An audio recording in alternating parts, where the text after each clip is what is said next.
आज हम स्टार्ट करेंगे 15.3 11th क्लास का स्टैटिस्टिक्स का। इसमें हमें क्या है कि गोल्स, कुछ टीम्स हैं। एक टीम है टीम ए, उसने अपने मैचेस में कितने गोल मारे हैं। जैसे एक मैच हुआ है जिसमें एक भी गोल नहीं मारा, 9 मैच हुए हैं जिनमें एक गोल मारा है, 7 मैच ऐसे हुए हैं जिनमें 2 गोल मारे हैं, 5 मैच ऐसे हुए हैं जिनमें 3 गोल मारे हैं। ठीक है, तो क्या करना है हमें बेसिकली बताना है कि इन दोनों में से कौन सी टीम जो है, जो टीम बी है ना, टीम बी जो है उसका हमें मीन नंबर जो है 2 है दिया हुआ उन्होंने।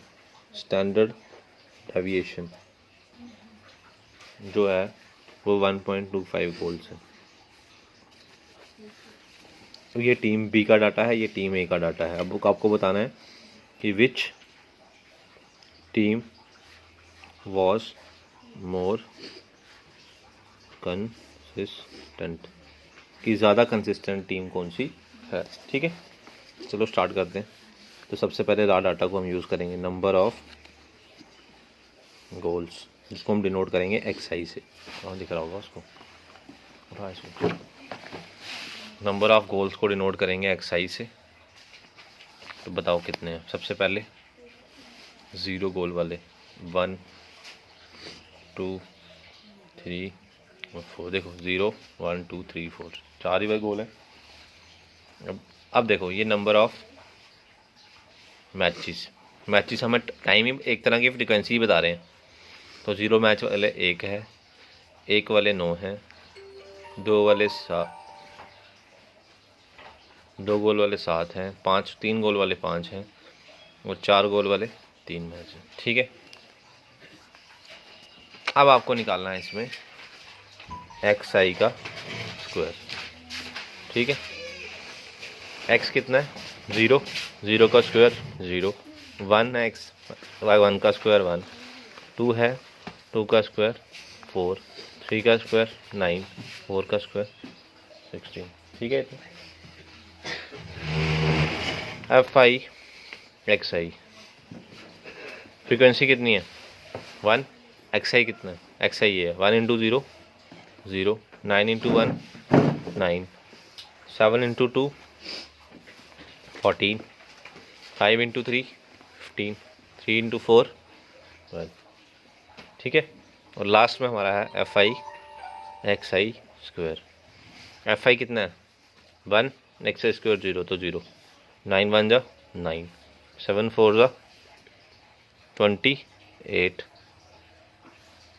5 15 जा 75, 3 12 जा 36। आपको ये पता होना चाहिए कि जो फ्रीक्वेंसी है इसका जो टोटल होगा या मैन दे देगा। कितना आ रहा है 8 7 15 16, 16 और 9 25।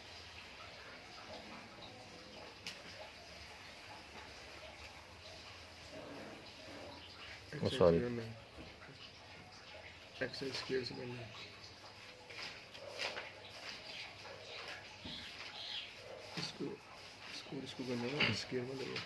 सॉरी, ये 16 इंटू 3 करना था। ठीक है,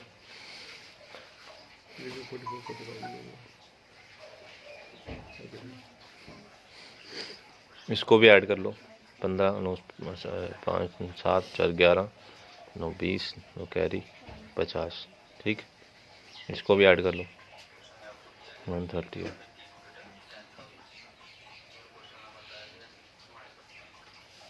ठीक है, अब मीन का फॉर्मूला होता है एक्स बार। क्या फॉर्मूला होता है उसका, summation f i x i upon summation f i x i का सम कितना है 50, समेशन एफ आई का सम कितना है 25, तो वैल्यू हो गई 2। ठीक है, स्टैंडर्ड डेविएशन का फॉर्मूला होता है अंडर रूट। आपको पता है अंडर रूट वेरिएंस होता है और वेरिएंस का फॉर्मूला होता है f i x i summation f i x i का square upon summation f i minus summation f i x i upon summation f i का स्क्वायर। ठीक है, ध्यान से आप देखो, summation f i x i मैंने अभी निकाला था कितना 130, और समेशन एफ आई आ गया 25 माइनस एफ आई एक्स आई कितना है 50 अपॉन समेशन एफ आई 25 और इस पूरे का स्क्वायर। ठीक, देखो ध्यान से, इसको 130 अपॉन 25 माइनस 25 1 जा 25 2 जा 2 का स्क्वायर 4, नीचे 1 लिख सकता हूँ। देखो दोनों का एलसीएम आ गया 25, 130 जब 1 से मल्टीप्लाई होगा 130 आएगा, 25 जब 4 से होगा तो 100 आएगा। आ गया आंसर अंडर रूट 30 अपॉन 25। ठीक, ठीक है इतना। इसके बाद अंदर बन गया 30 अपॉन 25। अब इसको मैं लिख सकता हूँ 30 और नीचे इसको लिख सकता हूँ 5 का स्क्वायर, तो 1/5 बाहर आ जाएगा अंडर रूट 30। ठीक है, रूट 30 की वैल्यू आपको मैं बता देता हूँ 5.48 होती है, तो ये आएगा 1.096। ये क्या निकला आपका स्टैंडर्ड डेविएशन आ गया। अब हम निकाल सकते हैं यहाँ पर CV फॉर टीम ए। उसका फॉर्मूला होता है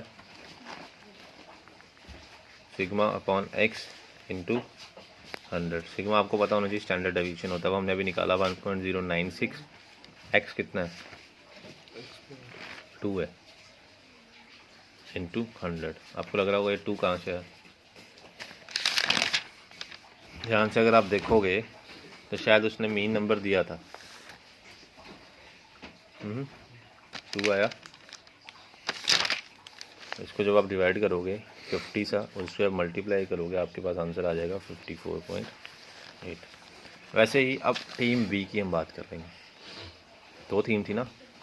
टीम बी का जो था मीन उन्होंने दिया हुआ था कितना 2 और सिग्मा उसने ऑलरेडी दे दिया था 1.25। इस केस में इस पूरे झंझट की जरूरत नहीं है, आप डायरेक्ट फार्मूला लगाएंगे CV फॉर टीम बी। वो क्या होगा formula sigma upon x into 100। Sigma कितना है 1.25 2 है इंटू 100। जब आप देखो ये ये आएगा 125 अपॉन 2 मल्टीप्लाई 100, क्योंकि डेसिमल हटाया मैंने 1 लगाया, 2 नंबर है 2 0 लगा दिए इंटू 100। ये 0 से 0 कट जाएंगे। जब 25 को आप 2 से मल्टीप्लाई करोगे तो 62.5 आएगा। तो क्लियरली पहले वाले का जो CV था वो था 54.8 और CV फॉर ए, और CV फॉर बी था जो वो कितना था 62.5। तो क्लियरली ये छोटा है, तो देयरफॉर जिसका CV कम होता है वो टीम ज़्यादा कंसिस्टेंट होती है। Therefore team A is more consistent. जिसको ये नहीं पता है कि CV या कहाँ से आया, तो उसके लिए मैं ऑलरेडी एक वीडियो अपलोड कर चुका हूँ, आप वो देख सकते हो। एक्सरसाइज का मैं क्वेश्चन नंबर 3 ले रहा हूँ। अब इसमें क्या है कि वेजिस बताई गई हैं, 2 फर्म हैं।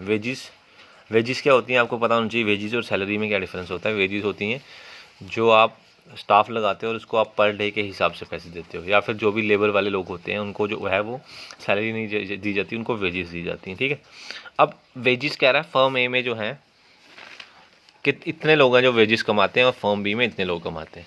ठीक, उनकी जो वेजिस का मीन है ना वो इसके बराबर है, मतलब सम अपॉन नंबर इसके बराबर है, और यहाँ पर मीन इसके बराबर है, और यहाँ पर जो वेरिएंस आया है वो ये आया और ये आया। आपने क्या बताना है कि कौन सी फर्म है। बेसिकली 2 पार्ट हैं इसमें। पहला पार्ट आपने बताना है कि इन दोनों में से कौन सी ऐसी फर्म है जो as a part of wage, मतलब ज़्यादा वेज कौन देती है, और दूसरा पार्ट आपने बताना है कि किसकी इन दोनों में से कौन सी फर्म ऐसी है जिनके अंदर वेरिएबिलिटी जो है इंडिविजुअल फर्म्स में वो ज़्यादा है। वेरिएबिलिटी का मतलब जैसे मेरी सैलरी है 5000, मेरी वेजेस हैं 5000, किसी और की होंगी 6000, तो वो वेरिएबिलिटी होगी, डिफरेंस हो गया। ठीक है, 2 चीज़ें बतानी है। तो मैं पहले स्टार्ट कर रहा हूँ सॉल्यूशन आपका फर्म ए के लिए, फॉर फर्म ए। ठीक, फर्म ए के लिए आप बताओ मुझे number of wages earners, wages earn करने वाले कितने लोग हैं? 586। ठीक है, आई होप इतना क्लियर होगा। अब उनका मीन भी दिया हुआ क्वेश्चन में, मीन ऑफ मंथली वेजेस, उनके वेजेस का मीन जो है वो दिया हुआ है 5253 रुपीज़। ठीक है, अब अमाउंट, मुझे एक बात बताओ, अगर मेरे फैक्ट्री में एक बंदा है और उसकी सैलरी इतनी है तो मैं इसको इतने दूंगा, 5253 इंटू 1 ही होगा ना मेरे जेब से।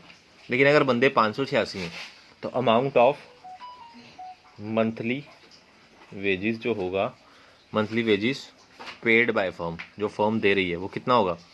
अगर एक बंदे की वेजेस 52, मतलब एक बंदे की सैलरी 553 है तो मल्टीप्लाई करना पड़ेगा 586 से ऑब्वियसली। ठीक है, इसको मल्टीप्लाई कर लो तो आएगा 3078258, पहले से मल्टीप्लाई करके रखा है मैंने। ठीक है इतना। अब मुझे एक बात आप बताओ, वेरिएंस भी आपको इस केस में दिया हुआ कितना? 100। वेरिएंस जो आया आपका वो कितना है? 100। ठीक है, अब आपको एक बात और पता है कि स्टैंडर्ड डेविएशन जो होता है वो किसके बराबर होता है? अंडर रूट ऑफ वेरिएंस, पता है ना? तो वेरिएंस कितना है? 100। तो 100 को जब आप लिखोगे, उसको लिख सकता हूँ 10 का स्क्वायर रूट से स्क्वायर कट के, जो आपका स्टैंडर्ड डेविएशन है that comes out to be 10। इतना भी ठीक है। अब वैसे ही फर्म बी के लिए भी मैं सबसे पहले ही कैलकुलेट कर लेता हूँ, लास्ट में हम लोग कंपेयर कर लेंगे मंथली वेजेस को। ठीक, और हमें यहाँ पर बेसिकली हाँ एक चीज़ और निकालनी थी। अब आपको लग रहा होगा कि स्टैंडर्ड डेविएशन क्यों निकाला आपने, तो वो इसलिए निकाला क्योंकि मुझे सी वी निकालना है।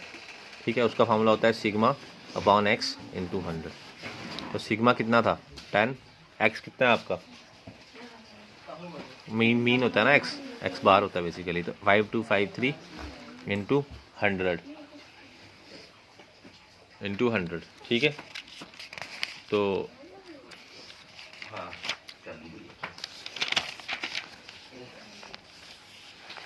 ये आ जाएगा 1000 अपॉन 5253। ठीक है, इसको आप डिवाइड करोगे ये आंसर आ जाएगा 0.19।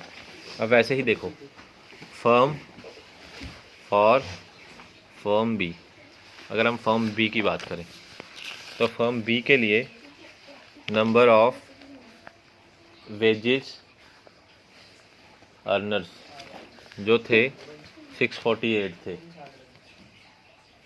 वेजेस अर्नर 648 थे, और वहाँ की मंथली उनकी सैलरी कितनी थी? मंथली वेजेस कितनी थी? 5253। तो इनका भी अमाउंट पेड बाय फर्म वो कितना हो जाएगा? 648 वर्कर्स हैं, हर एक को अगर 5253 दिए होंगे तो ये हो गया, इसका आंसर आएगा 3403944, और ये पैसे हैं। ठीक है, अब मुझे बताओ, वेरिएंस इसका भी दिया हुआ है, वेरिएंस इज इक्वल टू कितना है? वेरिएंस 121। ठीक, अब स्टैंडर्ड डेविएशन निकाल लो, 1 मिनट में आ जाएगी। Standard deviation is equal to under root variance is equal to under root 121, आपको पता होना चाहिए 11 का स्क्वायर होता है, कट के आ जाएगा 11। ठीक, सी वी निकाल लो इसका, sigma upon x into 100, 11 upon x कितना आपका? 5253, mean salary of the workers upon ये आ गया आपका 1100 upon 5253। This will come out to your, divide कर लेना, 0.21 आएगा। ठीक है, अब पहला पार्ट क्या था? उसने पूछा था कि कौन ज़्यादा देता है as part of monthly salary. तो सिंपल सी बात है, एक ही जो मंथली वेजेस जो मतलब फर्म ए पे कर रही थी वो कितनी आई थी हमारी? हाँ ये है 307, और ये मतलब लगभग 30 लाख के करीब, और ये आ गई आपकी 34 लाख। तो देयरफॉर फर्म बी पेज मोर या लार्जर अमाउंट दैन फर्म ए। ठीक, उसने एक चीज़ और भी पूछी थी, उसने पूछा था कि सीवी किसका ज़्यादा है। मुझे बताओ, सीवी हमने ऑफ फर्म ए का हमने सीवी निकाला था, आया था 0.19, और सीवी हमने फर्म बी का निकाला था, वो कितना आया था? 0.21। तो ये इसका बड़ा ऑब्वियसली, तो देयरफॉर सीवी ऑफ बी जो है वो बड़ा है CV ऑफ AC। तो देयरफॉर CV होता है एक बंदे की इंडिविजुअल इनकम, वेरिएशन कितनी होती है उसमें, ठीक है। तो therefore firm B shows greater variability in, जैसे ऐसा होता है कि जैसे मैं थोड़ा अच्छा, जिसमें थोड़ा अच्छा काम करता हूँ तो मुझे उन्होंने 500 एक्स्ट्रा दे दिया, और कोई नया बंदा आ जाएगा, वो थोड़ा सा काम करने में दिक्कत होती है तो वो कम देते हैं उसको सैलरी, तो वेरिएबिलिटी आ गई ना सैलरी में, मतलब डिफरेंस कितना है सैलरी में।